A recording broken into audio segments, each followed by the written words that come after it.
This is for entertainment purposes only. YouTube, I am not a bot. Speaking of demon face syndrome, right? They told us that this is going to be a thing, right? Y'all see this? Look at the ears and the eyes. Look at that. I've never seen ears like that. On October 10th of 2023, a toy camera captures footage of a girl playing with her toys and talking about her day. The entire video is nothing more than just a miniature vlog, as all she does is talk about her day and what she plans on doing with her friends in the following week. Welcome back to another episode of Quik Reaction TV, the coolest vibe on YouTube. Please like, subscribe, and rock the bell for new uploads. Join the Quik crew, you know what we do, call it cap or fact. I got a good selection today. Let's jump in. Quick! The RFID portal, which we're showing here today, is to show how a customer can take all the items in their shopping basket and put it into the portal and read all the items within a few seconds and do payment and leave the store without any stopping at the checkout lane. The benefit... This man was walking back from fishing when he captured this on video.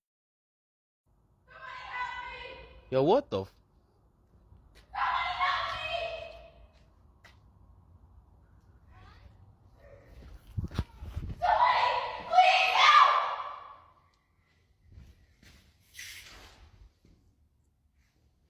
What the?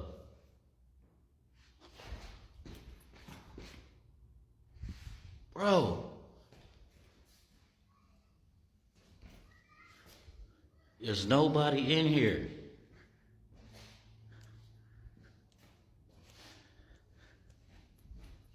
Yo.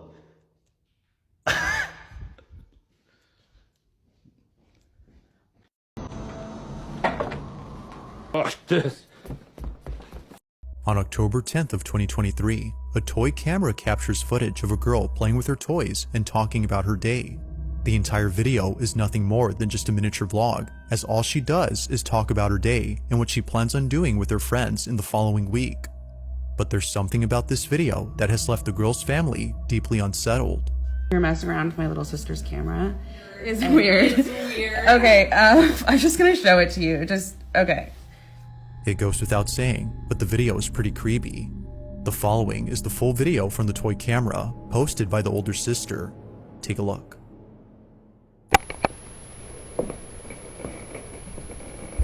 Hey guys, today I'm going to show you my Skibidi toilet collection that I just got today. We went to a toy store and they had all of these things like this cameraman, these tiny little action figures, this big Skibidi toilet, and these ones. And then we actually found these Skibidi toilet shoes, and they say Skibidi toilet on them, and I'm gonna wear it to school tomorrow. A lot of kids at my school like Skibidi toilet.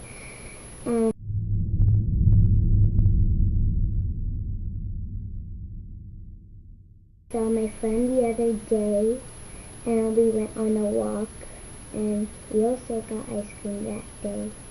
And I'm having a lot of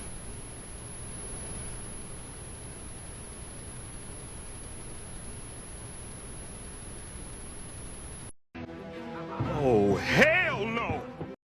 Look at this, you guys. You guys, have you ever seen anything like this before? This is the sky in Zanesville, Ohio, y'all. Oh my goodness. Look at this. He said at sunset, the sky started looking like this. These bubbles started forming out of the sky, y'all. Have y'all ever seen anything like this before? Here goes another picture. Are you kidding me, y'all? What is going on with the sky? Why is it doing that, y'all? And we have been seeing so many red and purple skies lately, haven't we? What is going on in the skies, y'all? Zanesville, Ohio. Look at the bubbles, y'all. It's so crazy what's been happening to the sky lately, y'all, man. What is up in this world, y'all? I told y'all, man, the sky is not what we think, man. This can't be real. This literally can't be real, man. There's something obstructing the skies. It's gotta be, y'all, because we've never seen anything like this before. What do you guys think is going on, y'all?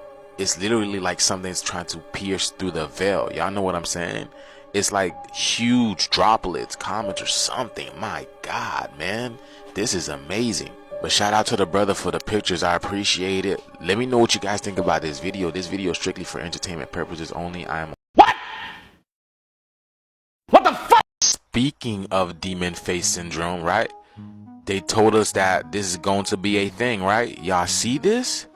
Look at the ears and the eyes. Look at that. I've never seen ears like that. But look at when he blinks. There's like no eyelids. Look, hold on. What? Does he even... Yeah, man, like when he blinks, it's so weird. It's like it doesn't even close. There's like an overlay. Look at this, y'all. Look.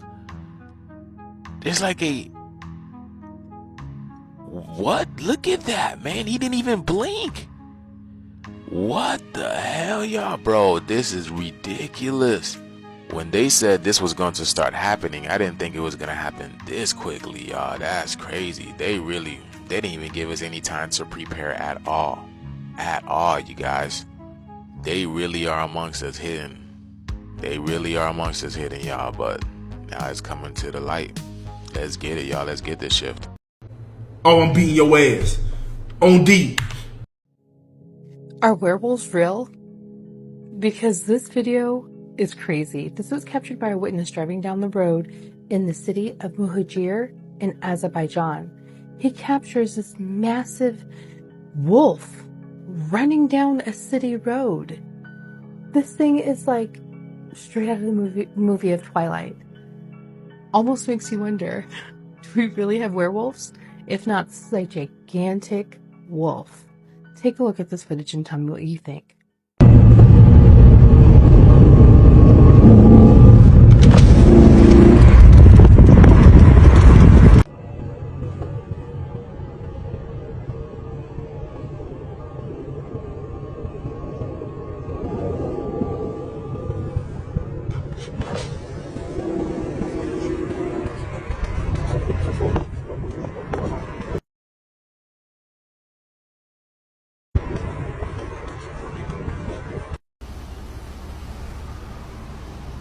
No.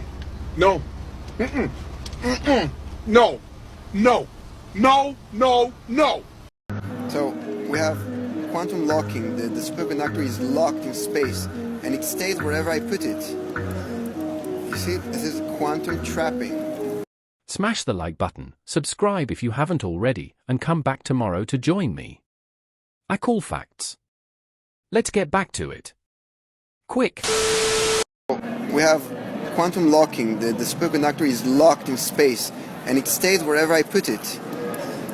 You see, this is quantum trapping. That's amazing. As long as it's so cold, it's superconducting. It's frozen with liquid nitrogen. Upside down. Right. And it stays locked. So the fact that it's superconducting is locking the magnetic field in 3 dimensions, right? Yeah, exactly. So it's actually floating above the surface. Yeah, it's not floating. It's locked above the surface. So you could tilt it at an angle and it would still fly around. Yeah, like this, and it will just go around like this. Because I go and put it at different height, and then like this. And lock it at the height. Lock it, yeah, different height, different configuration. Right. And I can even lock it at opposite way. If you could just hold for a minute. Hi. I'm doing the same thing. Hang I'm upside locking down. it upside down, and then it is suspended. Ladies and gentlemen, I think my brain just committed suicide. So this happened when I was 20 years old. I'm 22 now, so it's not that long ago. While in college, I was a babysitter during the week for a family, and sometimes I would nanny for this other, wealthier family on the weekends. They would go away often on the weekends and leave their 2 kids, so I would stay at the house for the weekend with the kids. They had a whole dedicated guest bedroom just for me, and the family was super nice, so it was honestly great while it lasted. It happened in the fall. The leaves were all falling and it was chilly outside. I had gotten to the house Friday, and Friday night went completely fine. I just played with the 2 kids, who I'll nickname James and Jessica. James was 7, Jessica was 5. They were both cute and well behaved. Their bedtimes were 7:30 for Jessica and 8:30 for James. During the day I'd play with each of them with their toys. The family had 2 dedicated rooms for their toys, one for Jess, one for James. Jessica loved her dolls and dollhouses. I spent a lot of time playing with her. James loved playing his video games, so I'd watch him play. These kids really had everything, and the house was gorgeous. It was a giant property with a big pond in the middle. It had a separate 3-car garage, and then a pool with a pool house across the pond, which was also a bar and rec room, with a pool table and darts, arcade games, and a giant TV and multiple sofas. This family was so well off and over the top that they even had an intercom that connected from the pool house to the actual house, so that if you press a button on the wall in either place, it would ring and then you could talk through it. The pool house also had a giant window that overlooked the pond and had a view of the house. So after the kids went to bed, I was free to do as I pleased for the night. It was great. I wasn't supposed to have friends over though. That was a rule I respected. I would just FaceTime my friends and watch movies in the pool house to pass the time.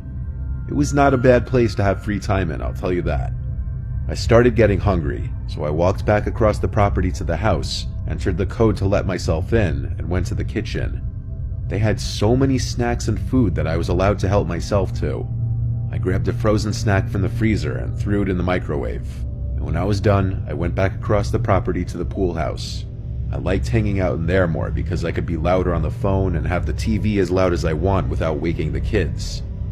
I was on the couch eating, watching the movie White Chicks, while texting a bunch of my friends.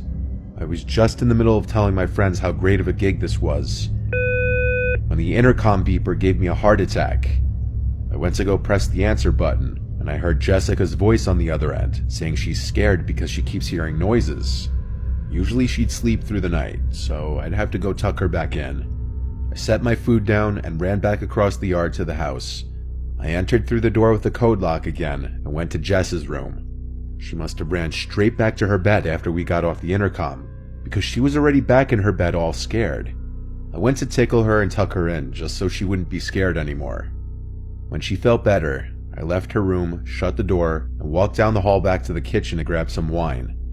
As I was looking for a wine opener, I heard the ever so lightest crack in the wood floor from another room. I froze and looked in that direction, instinctively waiting for a second sound. I didn't want to start freaking myself out now. I didn't want Jessica saying she's hearing noises to get in my head. I was thinking it was a regular house settling noise. I admit I was a little creeped out now, but I'd left the lights and TV on in the pool house, so I had to go back. I went outside, locked the door with the code, and ran across to the pool house. I sat back down on the couch and resumed eating the rest of my food. I didn't end up bringing the wine. I still had White Chicks on, though I was mostly just getting distracted on my phone. Then that damn intercom went off again, making me jump in my seat. I hurried to answer it, and when I did, there was silence on the other end. "Jessica," I said into the mic. I thought for sure I heard someone breathing, but that's all I could hear. I said both Jessica and James' names at least 3 times each. Now I was actually starting to become terrified. I called my friend Kelsey and told her I want her to come here because I'm actually getting really scared. I told her that the little girl I'm watching said that she was hearing noises, and then I heard a noise, and now someone pressed the intercom button but didn't say anything. I felt like it was not something one of the kids would do. I was still on the phone with Kelsey, who was telling me to stop being paranoid, but she also sounded drunk. I was looking out the window to the house the whole time I was on the phone with her. The hallway lights turned on. I told Kelsey this, and any ounce of possibility that it was one of the kids disappeared when a large figure stepped into frame at one of the hallway windows. I screamed and dropped the phone as I was looking at a grown man who seemed to see me, and he was looking back at me. I realized the intercom was still on this entire time. I picked up my phone, hung up on Kelsey, and called 911. And as I did, I was crying, screaming into the intercom that I'm calling 911 right now, leave us alone. I was basically screaming everything I said to the police into the intercom. I went back to the window, and he wasn't at the window in the house anymore.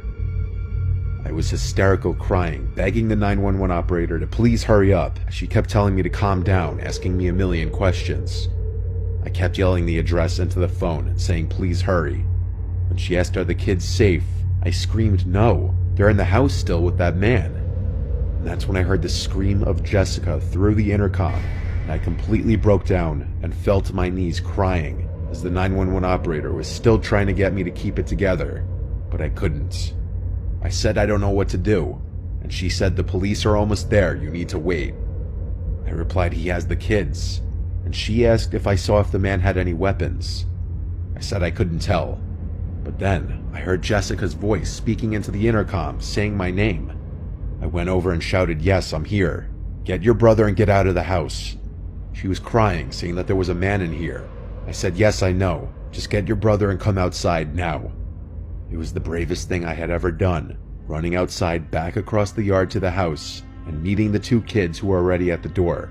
I grabbed both of them and led them back across the yard to the pool house again, where we hid with the lights off. Both of them were crying, and I still wanted to as well, but I had to be strong and keep it together for them. I still was on the phone with 911, and she eventually told me that the police are here and that they'll come meet us at the pool house. Those words were the most comforting words I'd heard in my life. The flashlights of the police shone through the windows. I led the kids to the door, where we met a couple police officers. The female cop took the kids with her to one car. I went with another cop to another car. There were already 3 cop cars in the front of the house, and more kept showing up. I was answering all the questions I was asked, and then they found him. They brought out a guy who looked to be right around 6 foot. He looked at everyone as he was brought out in handcuffs and put in the back of a car. I still remember his face as he looked at me. He looked like the product of incest. His face was messed up.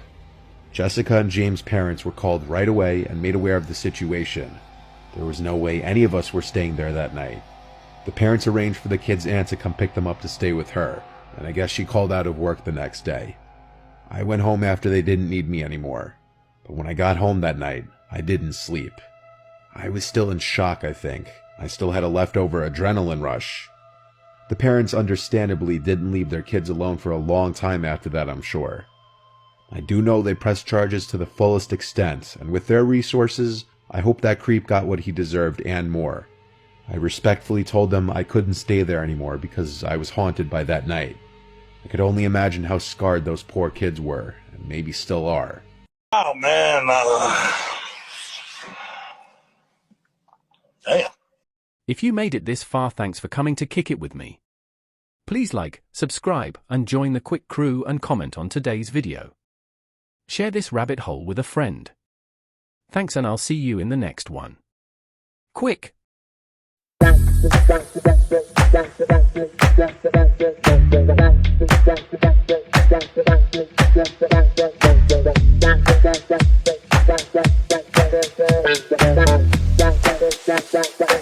Bye.